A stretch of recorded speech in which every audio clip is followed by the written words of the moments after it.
much, everyone, for being here.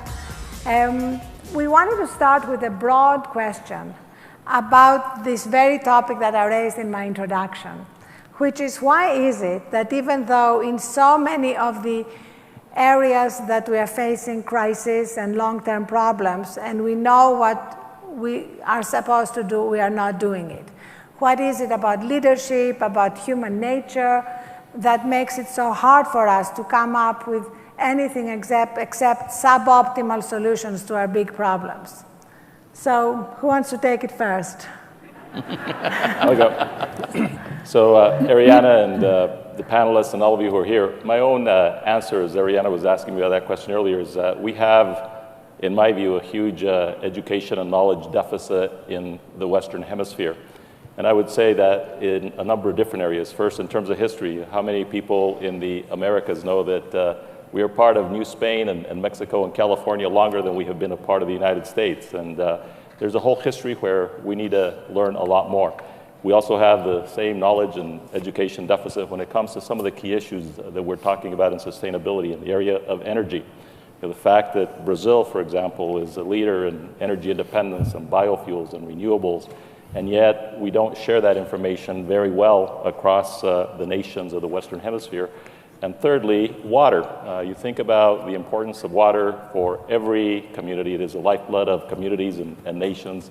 And yet, mistakes we've made here in the United States, places like the Everglades, we ought not to be doing in other ecosystems in the Western Hemisphere.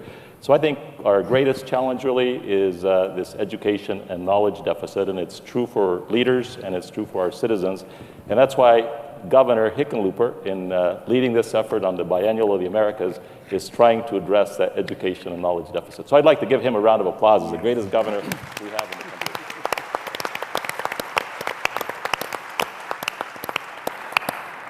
Actually, the governor called you his mentor and talked about how this idea about the biennial has really been partly the product of your conversations going on many, many years now. A very interesting conversation that we had in the White House right after I was Senator-elect. Barack Obama and me and George W. Bush and others who were in that room had to do with the fact that the relationship really between the United States and the world had really been an East-West relationship. John Kennedy, with the Alliance for Progress, started to put a focus on Latin America, but really the relationship has not been as strong there as it should have been. And so one of the great things that the governor is doing here, right in the geopolitical center of America, is making sure that that North-South relationship from Canada, from the Arctic, all the way down to Tierra del Fuego, that's a relationship that is important to celebrate and nurture. Also, the governor has this ambitious goal to make Colorado, within 3 years, the healthiest state in the nation.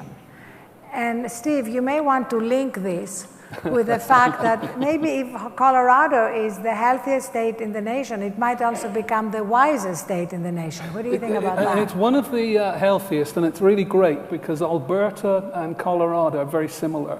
And I think it's because the people who got here traveled the same distance largely from the East Coast. We've got big mountains right next to us, and we've just got this attitude, which is, you know what, we can conquer anything. If we talk about it, if we look at it seriously, then we can do anything we want to. And I think there is a real attitude, a real similarity in this part of this north-south line right the way through the continent. And as you can hear, he wasn't born in Alberta. I have an even stranger accent. There's nothing like being an immigrant to this country, like me or Steve, to be kind of its most passionate evangelist, right? And maybe I could pick up part of your original question, because I think the temptation is to get into what I call content very early on, to talk about the very specific things we can do to reinvent communities. And I'd just caution us to pull back a step to start with, because whilst we were in the room at the back, we talked about a huge range of subjects. We talked about water, we talked about drugs in Colombia, we talked about oil sands, we talked about some of the balancing issues around health, we talked about education. And there's some common themes in there about how we're taking conversations these days. And they're very worrisome. We tend to take polarized debates. People tell you what they're not interested in or what they don't want to do before they talk about what they do want to do. We find entrenched positions aren't very good at resolving issues. Whereas if you can frame any issue, no matter how difficult it is, around how can we actually take this forward and make progress? So how can you get an alignment between a community, between a corporation, between government to say, here's a definition of the problem, now how do we best solve this problem? Because most of the stuff we're dealing with is complex, and you have to get some level of, I don't know what to call it, adult conversation where there's some literacy in terms of understanding the complicated subjects, and there's a willingness to start working on a solution. And then other words start to slip in that were used out there frequently, then trust starts to build.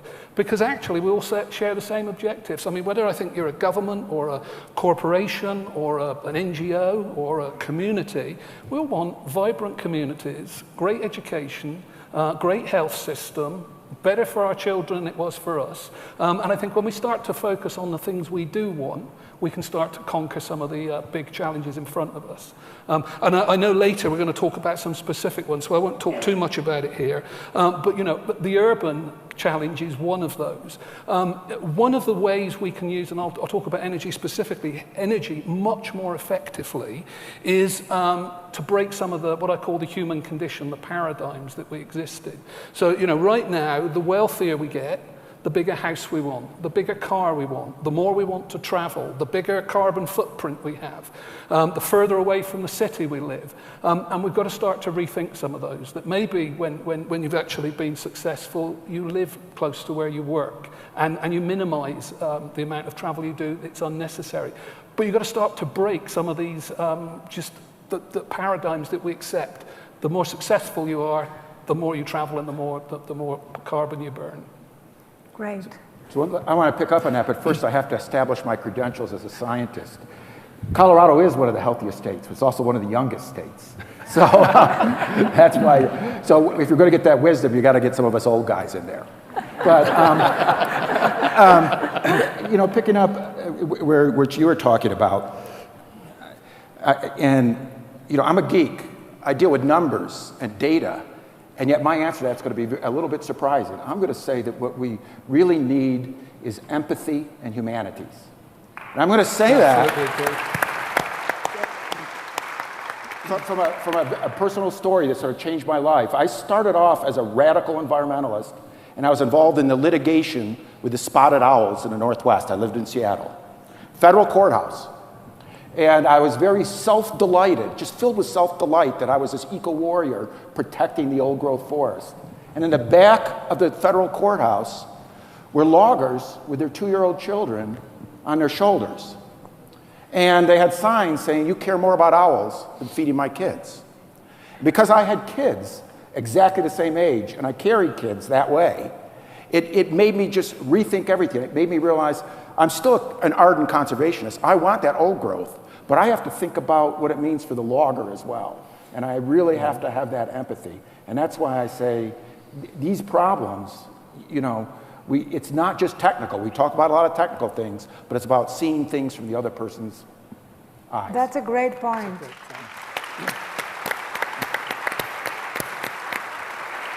There's something fascinating happening at the moment, that many scientists, whether it's like Peter or Richard Davidson, a great neuroscientist in Wisconsin, are actually looking at this connection between science and spirituality, between science and empathy and human characteristics that can bring us together. It's a really fascinating moment when this supposed division between science and the humanities is really breaking down. And in fact, I'm going to be at a little conference later in the week with Mathieu Ricard, who is a Buddhist monk who started life in Paris as a scientist and now is known as the happiest man on earth. I don't know if he is the happiest man on earth, but I know that when I'm near him, I feel happier.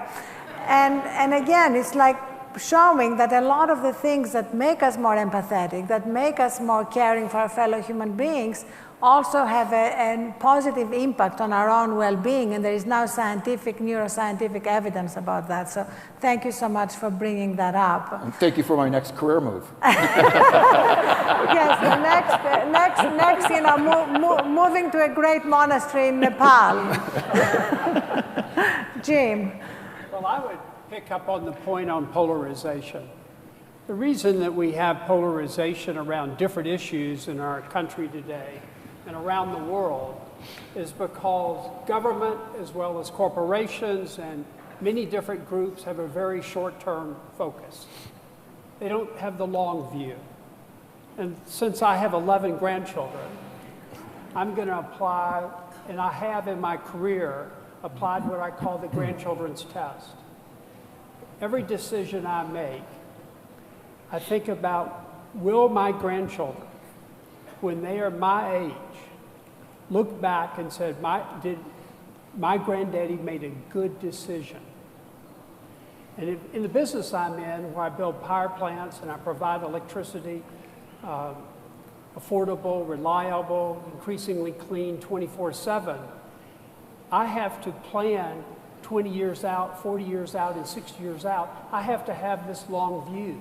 And I have to make decisions where my grandchildren will look back and say, you did the right thing, not just in providing electricity, but the right thing for the planet and for the future. And I believe our country would make better decisions. We would be less polarized. We would, if we applied the grandchildren's test, or as some people call it, cathedral thinking, to the tough problems that we have. And if we did, the consequences would be much different. There would be greater collaboration, there would be greater empathy, and people would come together to solve problems. But no one in this country that's in a leadership position has exhibited in a clear way the long view. And with the long view, we get real results. So Jim, do you think that given that politicians who are operating under the election cycle are operating on that short-term cycle, do you feel that right now the private sector can play more of a catalytic role in bringing about some of these big changes that we need? Think about it. I mean, most governors, 4-year terms. Congressman 2 years, senator 6 years. And I have a great respect for people that are in public service. I spent part of my career in the government, early in my career, and I think that it's very important. But the reality is, the business that I'm in, I have to be planning 10, 20, 30, 40 years out. I don't have the luxury of thinking only for 4 years or 6 years. I don't have to, no one has to like me. I just have to provide electricity to the home. And actually our industry, if you look back to the 20th century and think about it, we provide universal access to every home and business in this country.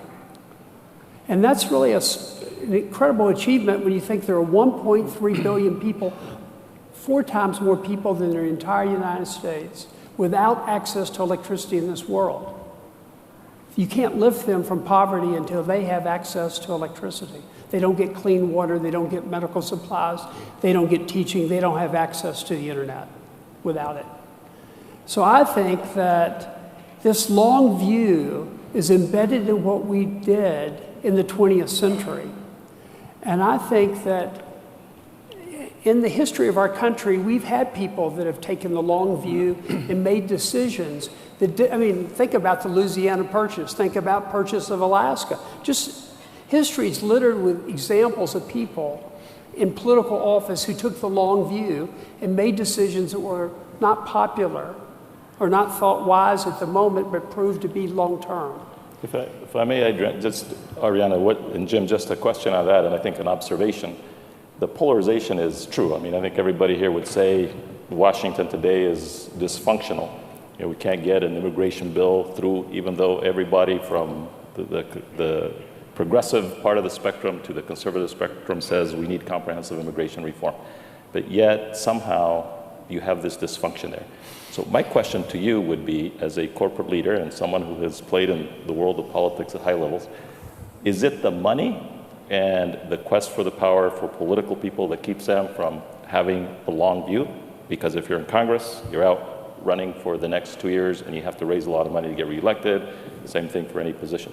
So is it the money that is creating this huge polarization that we see in our country and maybe in other countries as well? I don't think it's solely money. I mean, admittedly, I've contributed to people and they were starting, I mean, they get elected for a 6-year term and they're raising money within a month. You know, and quite frankly, in Washington, you can't find anybody in Washington that's elected office from Tuesday to Thursday, except Tuesday to Thursday. And my point is that it's not money, but it's also ideology. And you know, we've come to believe in this country that compromise is a 4-letter word. But compromise and collaboration is a key to having that's what our whole society is predicated on. This is what the Founding Fathers stood on. And at the end of the day, we would not be the country we are today but for compromise and collaboration in the early days. And what's missing today is whether it's money or whether it's ideology, who knows? But the reality is we don't see people coming together and taking the long view for our children and for our grandchildren. You know, Jim, I would say that I agree a ton. I would say it's a mix of things at the moment. There's definitely the political system doesn't help because they need to be short-term popular all the time. And visionaries tend to have to take positions and difficult choices. But media doesn't help because it's much more entertaining if you've got a polarized view than if you have common sense. That's Ariana's fault. It's a 24-hour news cycle. What you're saying here, you're going out on the blog right now. I was really glad you were sat between us. And technology doesn't help because now people can communicate at the speed of light. So these feelings that maybe took time before happen almost instantaneously. So people tend to go to the comfortable, easy polars rather than have the difficult decision in the middle. I actually agree with you that those of us in the media have to do a much better job at putting the spotlight on what is working, on solutions. You know, obviously. Obviously, we have a role to play in ferreting out corruption and pointing out what is dysfunctional, but I think we've let down the public when it comes to helping good things accelerate and scale by simply putting the spotlight on them. We've launched sections on the Huffington Post called literally what is working in creating jobs, what is working in helping each other, in raising money for nonprofits, whatever it is, there's an enormous amount of ingenuity, empathy, and sheer goodness all around the world. And if people knew more about it, I think it would help them operate more from the better angels of their nature. In terms of what Jim said about the short term versus the long term, your fellow Canadian, Roger Martin, wrote a great book called Fixing the Game, which is really about how the emphasis on quarterly earnings, the emphasis on the P&L and simply what shareholders want in the short term has been really a terrible incentive for corporations. How do you feel about that? Well, I would say this. I've had the good fortune to be as I stepped down in my 25th year as CEO in July 1st. By the way, I might add, I left Ariana. The new CEO is Lynn Good, our CFO. So I like to tell people I left a woman in charge of the largest utility in the country, and I feel like it's in good hands. But I think that it's really important to think about a stakeholder approach to running businesses. I mean, we're in business to create value for our customers, to create value for our investors, of course, to create values for our employees, to create values for the communities we serve, to create values for those that supply us, the resources and assets to work with, and create value for the environment, to leave the environment better than we found it. So if you run a business trying to create value for all of those, you will have a purpose-driven organization that at the end of the day, not only will you have good returns for your investors, you will have created great value for all these stakeholders. Those are the type of corporations that will be sustainable. Those are the type of corporations that will create good returns. And most importantly, they will leave the world. They will improve the world. And they are a great example to point to, and there are many in this country. I mean, over 160 million people in this country get their health care from corporations. So corporations are doing a good job and have to take a long view, but the ones that do the best job are the ones that take a stakeholder approach. That's great, thank you. Alberto, we talked earlier about how in Panama you have people who have to drive sometimes 3.5, 4.5 hours to get to work. And that seems like a very unsustainable way of life and very hard to couple with being able to take care of yourself, make wise decisions, and all the things that we've been talking about. Well, that's true, Ariana. The problem that we are facing in our communities, and when we talk about what's the type of community we want to build, and again, the issue about how we make decisions, how governments make decisions, has to do with actually involving people and looking at what is the problem they are facing. Imagine that if you spend 25% of your day just traveling to and from, what is left? Okay? And what is the quality of life that you have? And that happens in countries where they don't look at the other part of making good decisions and taking care of that stakeholders. Because if you start allowing only that people need to move far away from the cities, because that's where they can find a low-cost housing, that housing will require those people to travel to the centers of work. So we are actually not providing the right needs for those people in the proper systems that they require, like schools, transportation, energy. And those are the people who actually come and do the hard work in our own communities. So imagine not only how they live, but actually how they feel. And if they are not part of the solution, they become part of the problem. I was looking at some of the statistics on what is required, what people look for in cities where they are the best cities to live. And in fact, Colorado has quite a few of them, actually nearby. Boulder is one of them. Castle is another one. Nearby, even though there's a lot of lightning in that one.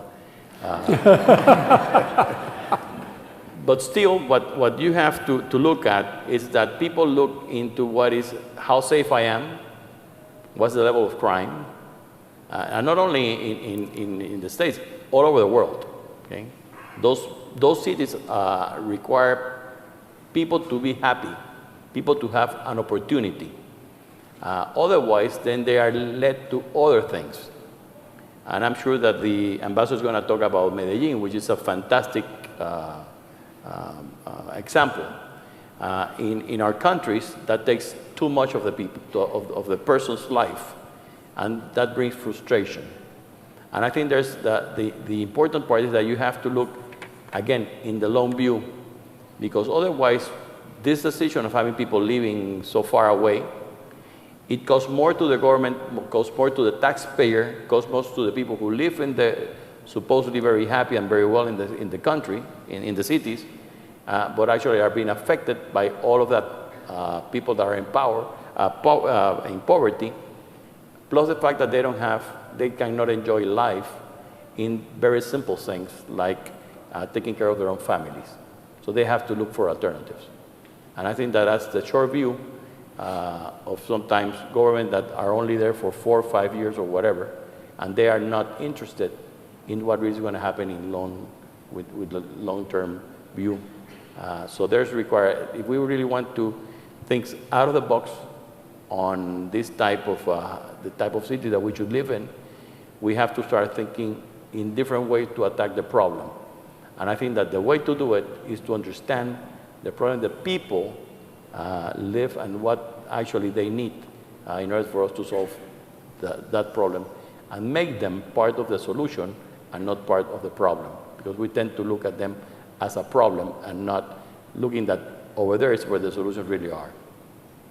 I would say, Ariana, I think one of the things in terms of your response on the media focusing on successes, that often we don't focus on some of these great successes. If you look at Alberto, he's the greatest ditch digger in the world because he is the creator, if you will, of the new Panama Canal. That's not something that is really well known in this country or really in the hemisphere, and yet it is probably one of the biggest job creators for all the ports that are going on. Or you look at Medellin, and you remember what Medellin was in Colombia 30 years ago, and Carlos obviously was telling us in the green room what's happened with that great city in South America now. Yes, in fact, Carlos, I'd love you to tell us a little bit about what this whole peace process that Colombia has been going through. And I was in your beautiful country last month, and I was so impressed with the amazing progress that has been made. So what has that peace process really done for people generally, whether in Medellin or anywhere in the country who had to, as you said, forgive, accept, redemption, and be able to come together in very new, empathetic ways? Yes, Ariana, you're absolutely right. We were discussing here empathy and how to unleash potential in the society. I think what you just mentioned, that is the peace process that is going on in Colombia, is clearly the most important endeavor that Colombian society has at stake. Our conflict has been going on for close to 60 years already, imagine. And it has left many, many victims. It is said that there are over 5 million victims of our conflict. And so there is no question that in order to unleash the potential of Colombian society, we need to turn the page on that conflict. And that's precisely what President Santos has been doing since last year. He negotiated with FARC a basic roadmap for discussions composed of 5 items, including one basic item, which is the end of the conflict. That is, this is the first time that FARC agrees that it will sit down and discuss how to end the conflict in Colombia. Or not so much how to end the conflict in Colombia, but rather that the purpose of the whole exercise is to end the conflict. And that's very important. Aside from that, the issue there, of course, is we need to make sure that we don't commit the mistakes that were made in the past, because this is not the first time that we negotiate or that we try to negotiate peace with FARC. It's been done twice or 3 times in the past, including once between 1998 and 2002, and that just didn't go well. By the year 2002, FARC had 30,000 men up in arms. Well, thanks to the partnership that Colombia built with the U.S., with the U.S. military, we have been able to turn 180 degrees our conflict, and now we have FARC down to less than 8,000 men, and they are now cornered. So now the idea is, or what President Santos sees, is that we are able to negotiate from a position of strength rather than from a position of weakness, as was the case in the past. So the idea now is there are 5 items on the agenda, including FARC will have to do away with their drug franchise. They will need to face their victims. They will need to face justice. And we will entertain how to bring them back into society and how to allow them to go into politics. But of course, these are standards that are quite high, because there have been many, many conflicts that have been resolved in the course of the past 20 years. And this is the first time that a conflict or negotiations to end the conflict are subject to such high standards, taking care of victims, facing justice, All of that is something that it's really the first time that is done in the context of a negotiation for peace in a society.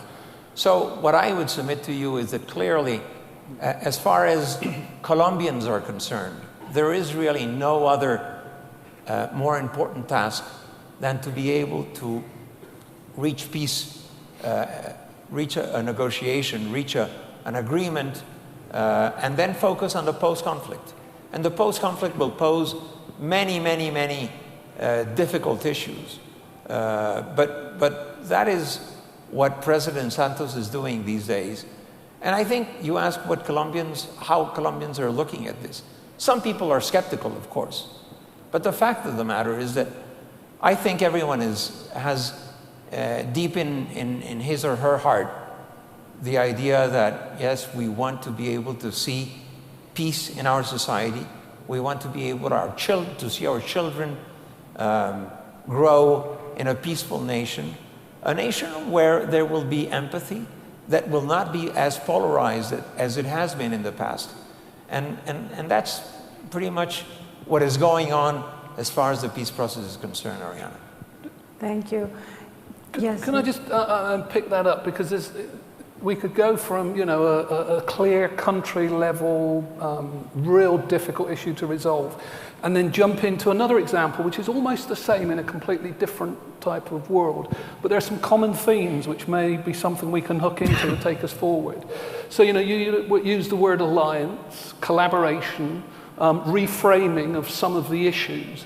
And what's amazing is that when you do that, you can solve problems that you think are insoluble.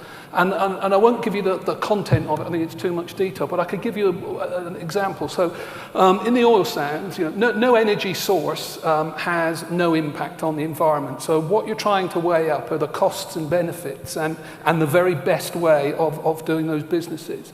And we had 14 competitors in the oil sands industry who were competing on environmental technology. And they were the best corporations in the world. So Canada's largest company, Exxon, the world's largest oil company, were fighting and competing and not sharing environmental best practice. We say, this is just crazy. This is absolutely crazy. Why can't we just share all that technology in the public interest? And just imagine trying to put a team of, look, there's 150, 200 years of intellectual property in some of those companies. Just imagine trying to get those teams of lawyers together. We said, no, keep the lawyers out of here. Let's, first of all, let's decide what we're going to do, and then let's find a way of not breaking the law as we do it. And where we ended up, the 14 companies signed on. They put 500 pieces of intellectual property in, just under $1 billion in terms of cost. And there are 4 main environmental issues that the oil sands is chasing. It looks as though 3 of them, we already have a way of solving that. And it's just startling progress you can make when you reframe it and you start to get solution-focused organizations, because part of that organization are the companies, government, solution-focused NGOs are starting to be part of it, academia is part of it, but they're all looking to say, let's define the issue and try and solve it.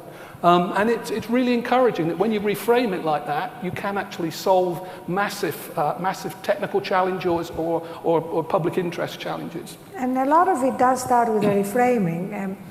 When I was in Colombia and met with your president, I was so impressed with his willingness to reframe the drug war and to actually think in ways that our own politicians are completely unwilling to think in terms of, because the drug war has become the third rail of American politics now. Nobody wants to touch it, despite the huge price we're paying in incarceration, especially among minorities. But your president is willing to look at it, to look at alternatives to the current way of conducting the drug war, to look at legalization, to look at big, dramatic new ways of proceeding. And there are many obstacles, of course, and much opposition. So how do you see this battle going forward? Well, the issue, what President Santos has said is really, we need to rethink, the approach towards drugs. And we need to rethink it with an open mind, with fresh thinking. And more so, we need to rely on the scientific community. We need to rely on academia. And we need to take into account, of course, the law enforcement agencies and so on. But the fact of the matter is, this needs to be an exercise where we listen to a lot of people and we look for a variety of solutions and a variety of scenarios. Back in 2012, in April of 2012, at the Summit of the Americas, the OAS was commissioned to engage a report on drugs. And this report was submitted to the president and, again, also to the foreign ministers of the OAS countries in a meeting in Guatemala just a month ago. The report, in fact, came in and says, in essence, it provides a diagnosis of where the problem is, but it also provides a number of scenarios. And the scenarios take into account, both extremes. The war against drugs, as drastic as it can get, and then it considers various scenarios to the point of full legalization. And of course, what everyone is saying is, the solution will probably not be in either one of those two extremes, but somewhere, whether towards law enforcement or towards legalization, full legalization, but somewhere in the middle. But the idea is to bring academia, to bring the scientific community, and to foster a discussion. This is something that President Santos realizes that is something that Colombia cannot act unilaterally on this. This needs to be a global solution. We don't intend to go at it and say, we choose to go with this scenario. We will commit ourselves to going and trying to solve the problem through this scenario by ourselves. It would be unrealistic. It would be a big mistake. So the idea here is to foster a discussion where everyone will participate. It's a global discussion, clearly, and Colombia will not act unilaterally on that. But to also provide leadership in terms of opening up the discussion. That's it. Which many other countries are very unwilling to do. And Jim, may I pick up on another theme that Alberto raised, and that's really about the urban areas, and I think Medellin is a great example in Colombia. And I'd like for the ambassador to talk about what they've done in that city, because in the world today, cities take up 2% of the land. They use 60% of the energy in the world, and they emit 70% of the CO2. And there's 3.5 billion people that live in cities today, and by 2050, that will double. So there's great urbanization. Actually, I'm of the school as a baby boomer, first wave baby boomer.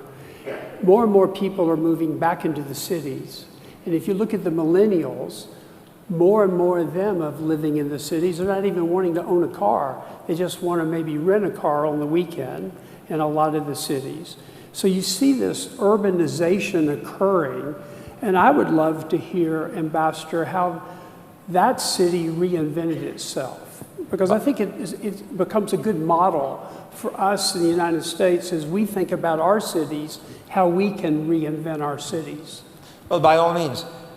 Medellin was a failed city only 20-something years ago. Everyone knows that. These days, it's a completely different city. It's already 3.5 million people. It's the second largest city in the country. Essentially, for those that have not been to Medellin, Medellin is located in a valley, but it's surrounded by mountains. And parts of the mountains that surround Medellin are filled with shanty towns and urban development that is very, very, very poor people, very poor settlements along those mountains. And so much as Alberto was saying, where in Panama City some people spend hours trying to get to work. Well, likewise, in Medellin, the people that lived or that live in those communities, it takes them a long time to go up and down the mountain and to get to their work. And so solutions have been found by governments, but in partnership with the private sector and with civic leaders. And solutions such as escalators have been built in very steep places. Just simple escalators that you would find at airports and shopping malls in the US. Well, they're being used to bring those people, to allow them to reach their homes without having to walk up for hours. Some of the escalators have brought down the time that a family or a person spends going up to his or her home from an hour to 5 minutes. Imagine that. And there are cable cars also that mobilize people. So solutions have been found for mobility in Medellin, but likewise, Medellin has become a very inclusive city. It is really an example in Colombia. It's successful also because its utility company, which is one of the only utility companies that was never privatized. And yet it's so successful to the point that it covers, for instance, in water and power, 100% of the population. The company is called EPM, Empresas Públicas de Medellín. And it's really very much admired. The coverage of its services really reaches just about 100% of the population. And more than that, it brings revenues to the government, to the city government of Medellin.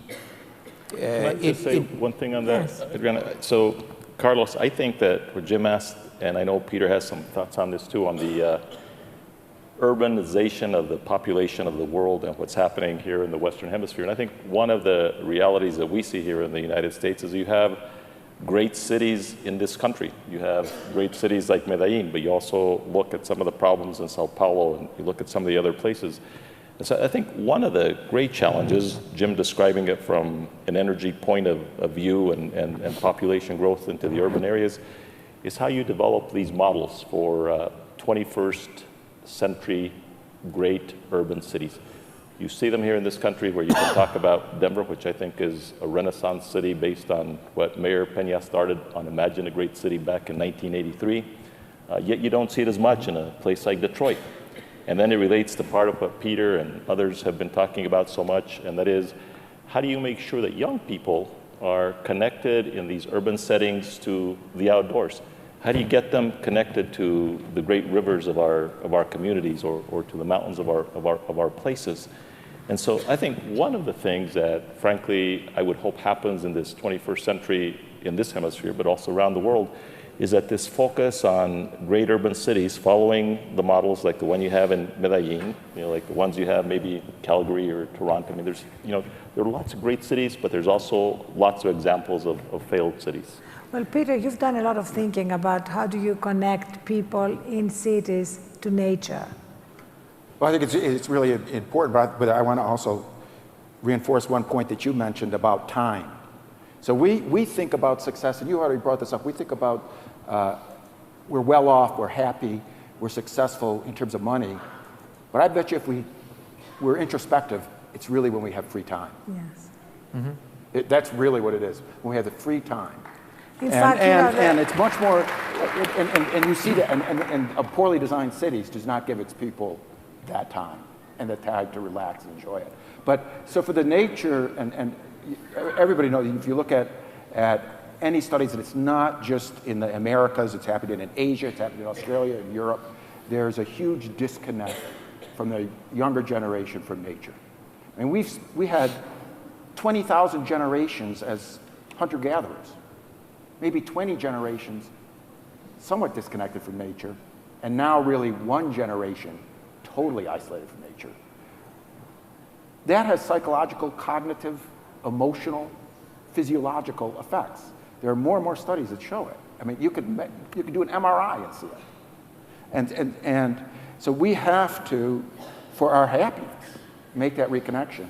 And I think the two ways of doing it are, first of all, bringing the nature into the city. You know, I work for a conservation organization, and we've always talked about protecting the nature out there so we can go hike in it. It's not enough. We got to bring it close to the city. We have to have it in the city, and it'll be therapeutic for everybody, and it'll make people understand. It'll make them understand their connection to water. It'll make them understand what the rivers give them. It'll make them understand these sorts of things. And I know it's sort of, you know, self-absorbed for me to say this, but environmental education is really important, and I know you've thought about that in your role in the job. But environmental education for people in the urban environment, because they don't grow up understanding it naturally, we have to make the extra effort to do it. I think this is so important, especially as the next generation, the millennials and those younger, are really being brought up so hyper-connected to technology that they're having trouble communicating with each other. And as you said, they're very disconnected from nature, and the results are horrific. I mean, we see the dramatic increase in attention deficit disorder, the dramatic increase in depression, suicides among young people around the world. So there's a certain urgency to addressing this issue. And here in the States, you know, we don't talk a lot about it because we don't talk about a lot of important things, but, you know, we have 750,000 young people in gangs. You know, I mean, this is really a complete failure of leadership, that we have left so few alternatives to so many young people. I mean, can so many young people be psychopathic enough to join gangs? And again, it goes back to your point about empathy.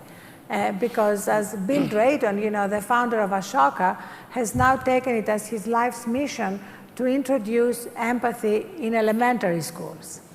That kids have to learn empathy at an earlier and earlier age because of technology, because of the changing nature of work. So it's very hard now to just have a repetitive job and have a good middle-class life. You know, life changes so much that you need to be able to deal with change from deeper resources within yourself. Yeah, Adriana, I think that we need to look at cities as ecosystems.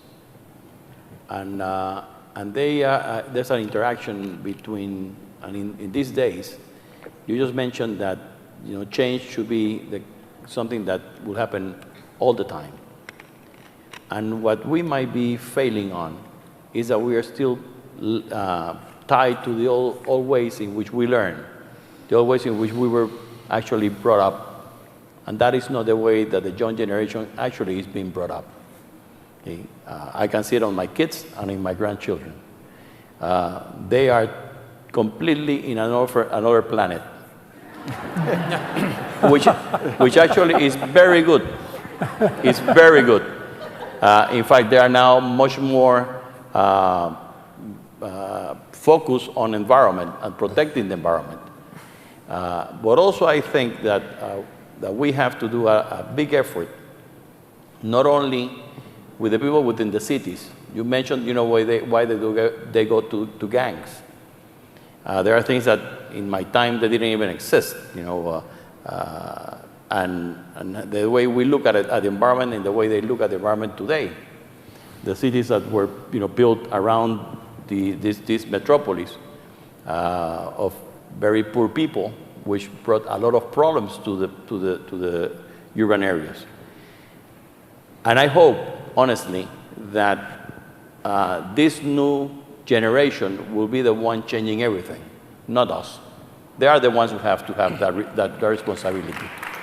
That's where we need to find the leaders to actually go ahead and do it. Because technology is the one in which we have to support to change many things.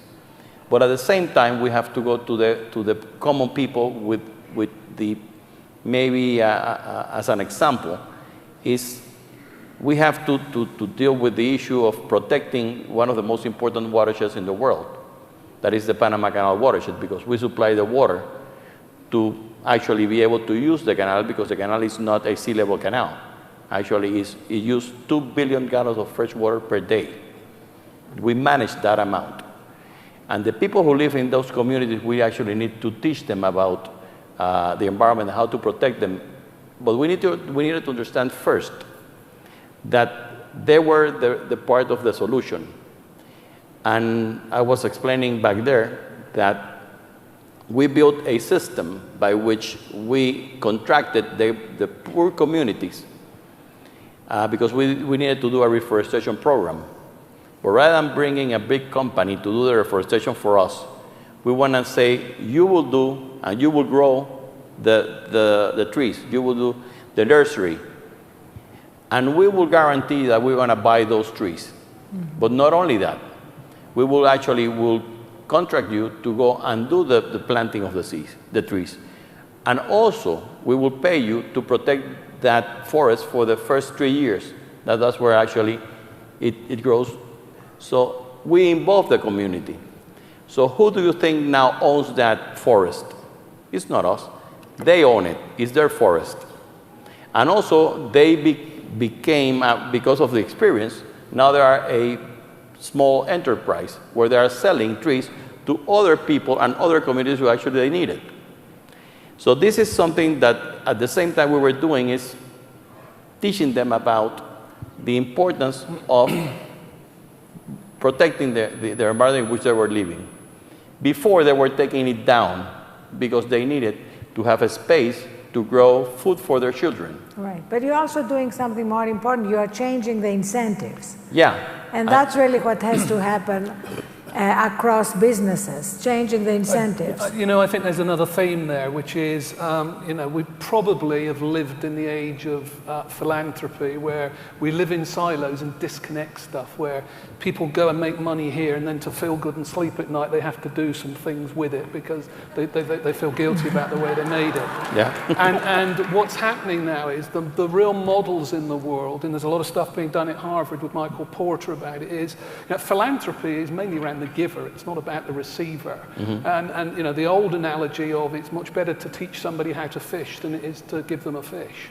And then they can go away and do it themselves, and that model of shared value. I think we're starting to see it in industries, exactly what Jim was describing in terms of what corporations are trying to do. The way we can be best economically is to be a responsible member of the communities we operate in. And therefore it's actually in our interest, and it's in the community's interest, to work together, because together we can add more value than we can do independently. So there's a hard economic reason for doing it. And I think that's the same model you're describing. It has application in corporate world, it has application in sort of civil society. It's a way of getting things done by actually working together and transferring that responsibility. I think one of the keys is how do we make cities sustainable? Because we know there's going to be this migration from the rural areas to the urban areas. So how do we make them sustainable? Let me share one example, and then I'd like for Peter to talk about the work that the TNC did in Quito, because I think it's a wonderful example of protecting the water supply for Quito and Ecuador. In Charlotte, what we did is we pulled all the businesses in the downtown area together, and we made a commitment. We actually did it at the Clinton Global Initiative, where we committed to reduce the use of electricity in the downtown Charlotte area 20% in 5 years. It put us kind of on a road, and everybody came together. It was ultimate collaboration, and we as a utility facilitated that. But because that got started, the knock-on effect of that is now there's an effort to reduce water use. Now there's an effort to deal with the waste issue of the city. And this is something where people have come together and are coming up with a solution. It hadn't been imposed on the city. It's been created by the people of the city. And so to me, that is going to make Charlotte a more sustainable city over the long term in terms of energy efficiency, in terms of better use of water, better use of waste. So that's just one example that I'm familiar with that was a true collaboration with a clear goal, a measurable goal going forward. But Peter, the example of what the Nature Conservancy did in Quito and preserving their water supply, I think is a great lesson for all of us. Yeah, it's an interesting story. It actually picks up on a number of these things. So Quito, a large city, and it needs to get its fresh water. It monitored its water, noticed sediment loads increasing, water quality decreasing. Many solutions to it. You could build a treatment plant, be very expensive. What they did is they invested in the high elevation watersheds, and the initial investors were the hydropower companies, because they don't want their hydropower interfered with sediment, were the public water supply utilities, a brewery I supported. That's why they joined up. And they formed a fund to invest in upstream conservation and management. One of the interesting things, they set aside some money not just due to the actual conservation and management. They also, and it went to the local communities to have different economic activities and to manage land better. So it's directly analogous to your story. They also invested in environmental education because they realized they also had to educate in the city to make sure the urban dwellers understood where their water came from. In American cities, if you went and asked people, where's your water come from? I guess that 60, 70% wouldn't know where their water came from. Wouldn't actually know what watershed it came from. Even less. But Peter, I will tell you this. I was in a hearing once when we were trying to build a power plant, and a woman came up to me and said, why in the hell are you building a power plant? Everybody knows electricity's in the wall. But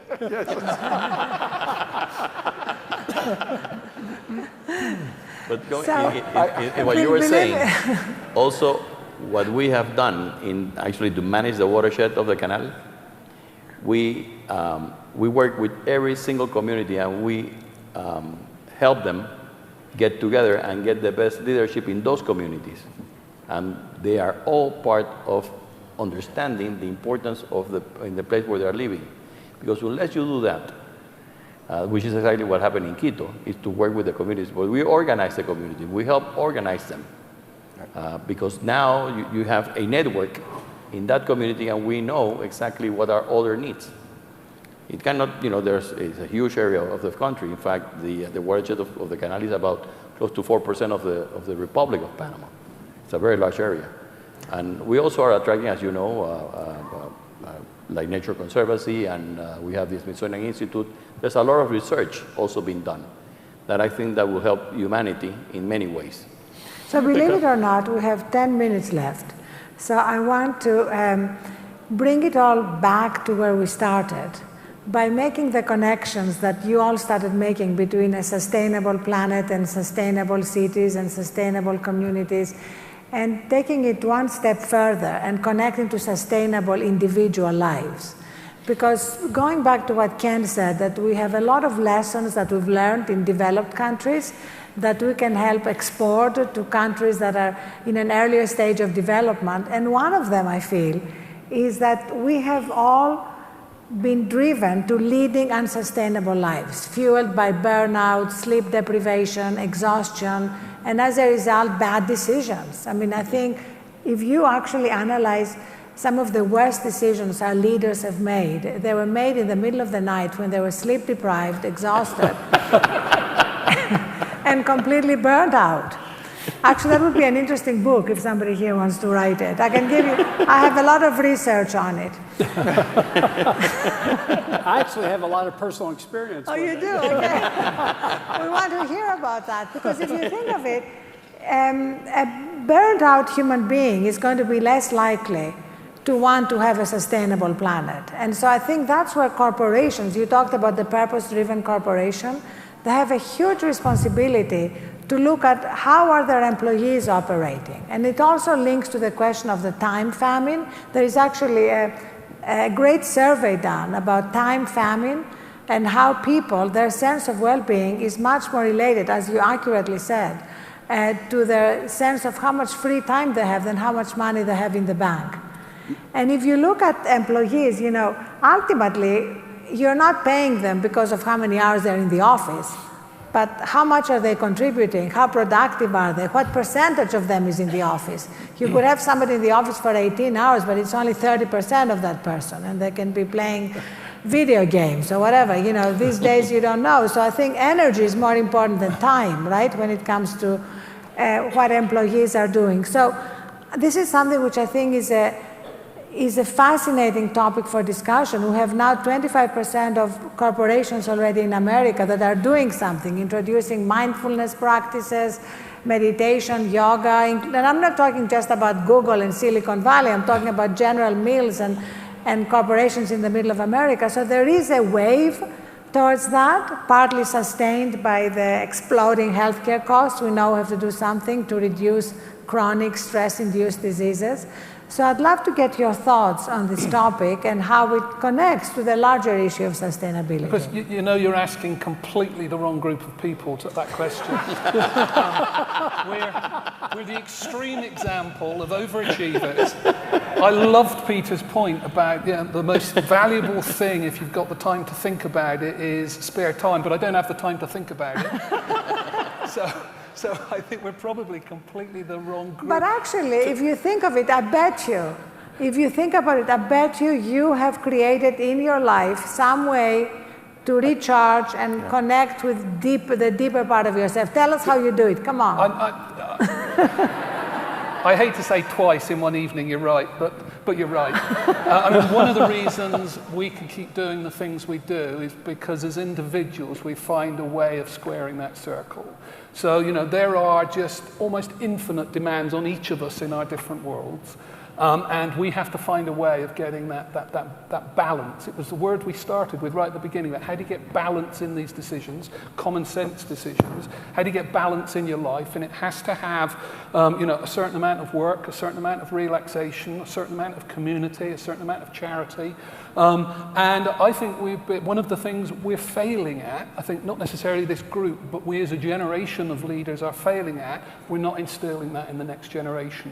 And there is a different expectation. I mean, one of the things I know, we have a very uneven distribution of employees, and a lot of employees, because we've grown very rapidly at the young end, they will not tolerate the way we run companies. They have bigger expectations of us. They expect us to value time and quality of life differently, and they need a bigger purpose in life than just working to run corporations for money.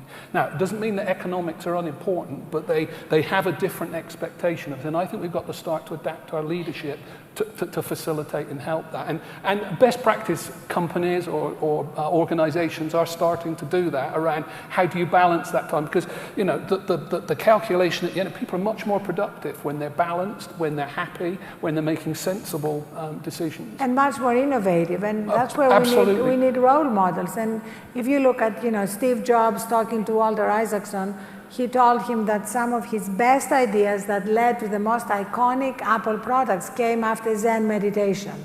Bill Gates would have like think weeks when he would go to a cabin without devices. So we have a lot of examples of leaders we admire, who are innovative, who are practicing that. And as you said, we now need to inculcate it through the ranks and make it not just acceptable, but something that's rewarded.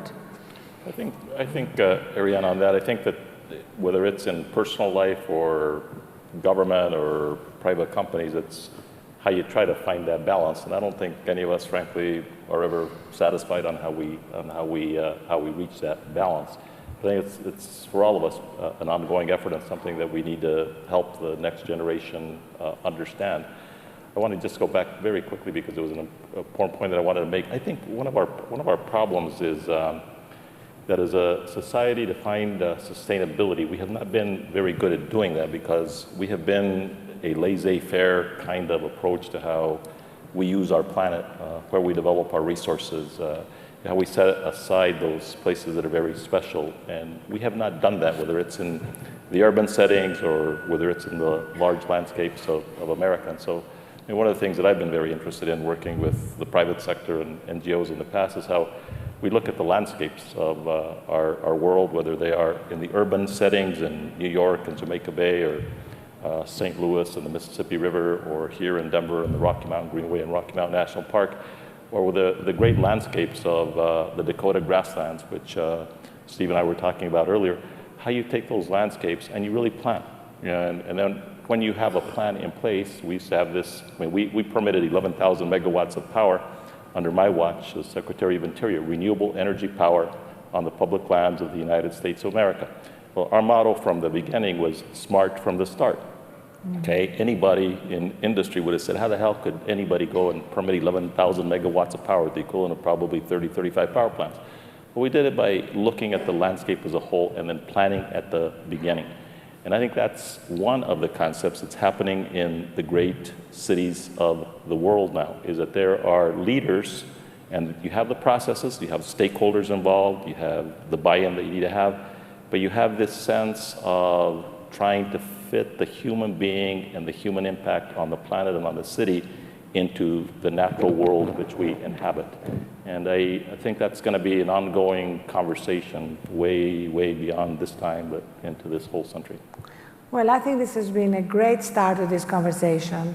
I want to thank you all so much. I want to invite everyone to continue this conversation on the Huffington Post, and I'm going to make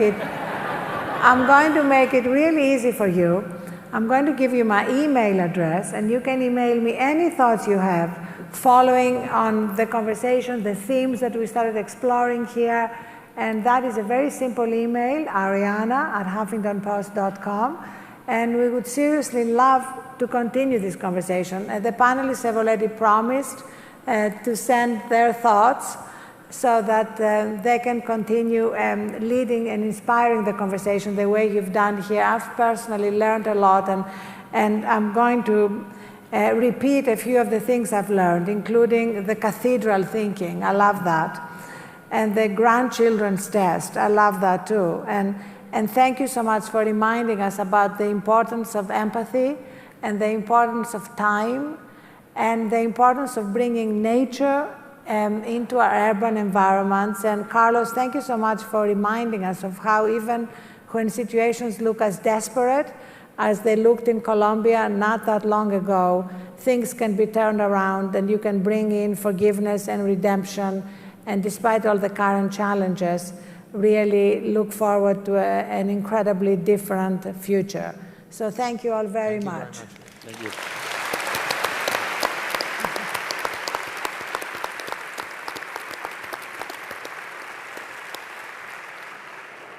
You're so amazing. Thank you.